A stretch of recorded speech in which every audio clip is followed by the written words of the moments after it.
பொள்ளாச்சி வழக்கு வந்து அதிமுக சிபிஐக்கு மாத்துறதுல கடுமையாக கண்டனம் இருக்கு. என்னங்க?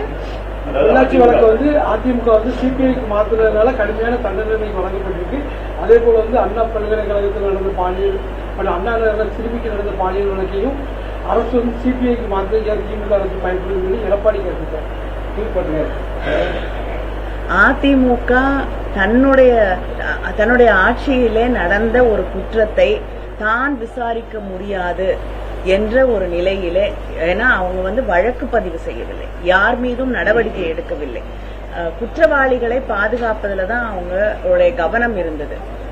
திராவிட முன்னேற்ற கழகமும் மற்ற எதிர்க்கட்சிகளும் ஊடகங்களும் இணைந்து போராடியதால் தான் அவங்க அந்த வழக்கை பதிவு செய்தார்கள். அவர்கள் மீது நம்பிக்கை இல்லை என்று நாம் எல்லோரும் சேர்ந்து அதை சிபிஐக்கு மாற்ற வேண்டும் என்று கோரிக்கை வைத்தோம். அதனால அவங்களா வந்து அதை சிபிஐக்கு மாத்தல, மக்களுக்கு அவர்கள் மீது நம்பிக்கை இல்லை, அதனால அதை சிபிஐக்கு மாற்றணும் அப்படின்னு நம்முடைய முதலமைச்சர் அவர் எதிர்க்கட்சி தலைவராக இருந்த பொழுது வலியுறுத்தியதால், எல்லா எதிர்க்கட்சிகளும் வலியுறுத்தியதால் எனக்கு நன்றாக நினைவிருக்கிறது. அங்கே பொள்ளாச்சியிலே நடந்த சம்பவத்தை எதிர்த்து போராடுவதற்காக திராவிட முன்னேற்ற கழகத்தின் மகளிர் அணி அங்கே ஒரு போராட்டத்தை ஏற்பாடு செய்திருந்த பொழுது அந்த போராட்ட இடத்திற்கு போக கூட எங்களுக்கு அனுமதி இல்லை.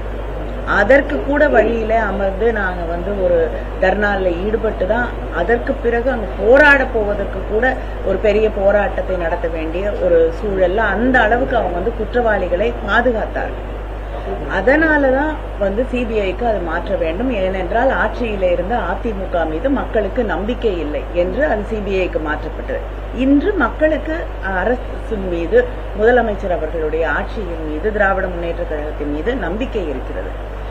ஒரு குற்றம் நடந்திருக்கிறது என்று தெரிந்தவுடன் முதலமைச்சர் யாராக இருந்தாலும், அவர் எந்த கட்சியை சார்ந்தவராக இருந்தாலும் அவர்கள் மீது வழக்கு பதிவு செய்யப்பட வேண்டும், விசாரணை நடத்தப்பட வேண்டும், கைது செய்யப்பட வேண்டும் என்று ஆணையிட்டார்கள்.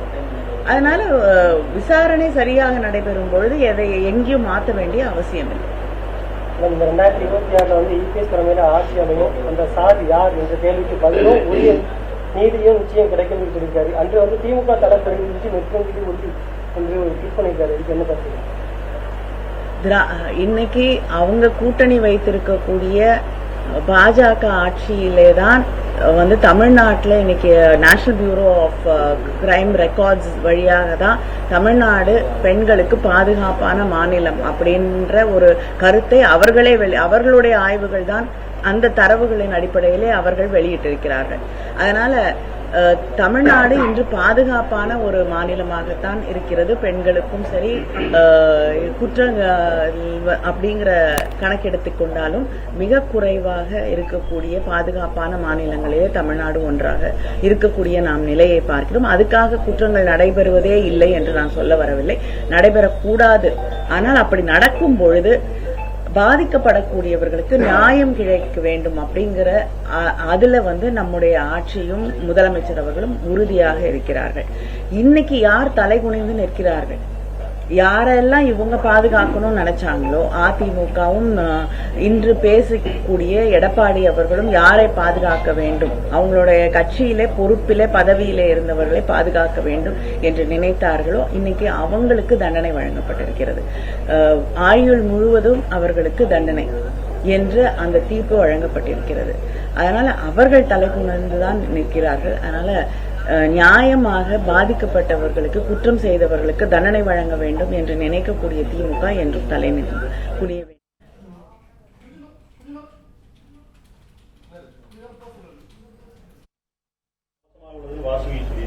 என்னது முடிச்ச அப்புறம் திருப்பி ஆரம்பிக்கிறீங்க? காவல்துறையின் அணுகுமுறை, போராட்டங்கள் நடத்துவதற்கு கூட காவல்துறை முறையாக அனுமதி கொடுப்பதில்லை, வீடுகளில் சிறை வைக்கிறாங்க அப்படின்னு சொல்லி உங்க கூட்டணி இருக்கக்கூடிய மார்க்சிஸ்ட் கம்யூனிஸ்டுடைய தேசிய குழு உறுப்பினர் வாசுகி சொல்லியிருக்காங்க. இல்லைங்க, அவங்க தொடர்ந்து அவர்கள் போராட்டங்களுக்கு அனுமதி அளிக்கப்படுகிறது. அவங்களுக்கும் முன்னாடி தெரியும் முன்னாடி எப்படிப்பட்ட ஒரு நிலை இருந்தது. இன்னைக்கு எந்த போராட்டத்திற்கும், நியாயமான போராட்டங்களுக்கு தொடர்ந்து அனுமதி அளிக்கப்படுகிறது. அவங்களே பல போராட்டங்களை நடத்துகிறார்கள். இதுக்கு மேல எனக்கு பதில் சொல்ல தெரியும். அவங்கதான் இல்ல, அதுதான் நான் சொல்றேன். நான் வந்து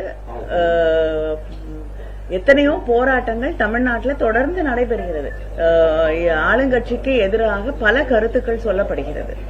அதை ஏற்றுக்கொண்டு அதில் நியாயமான விமர்சனங்கள் இருந்தால் முதலமைச்சர் உடனடியாக நடவடிக்கை எடுக்கிறார்கள். அப்படிப்பட்ட ஒரு சூழ்நிலை தான் தமிழ்நாட்டில் இப்பொழுது இருக்கிறது.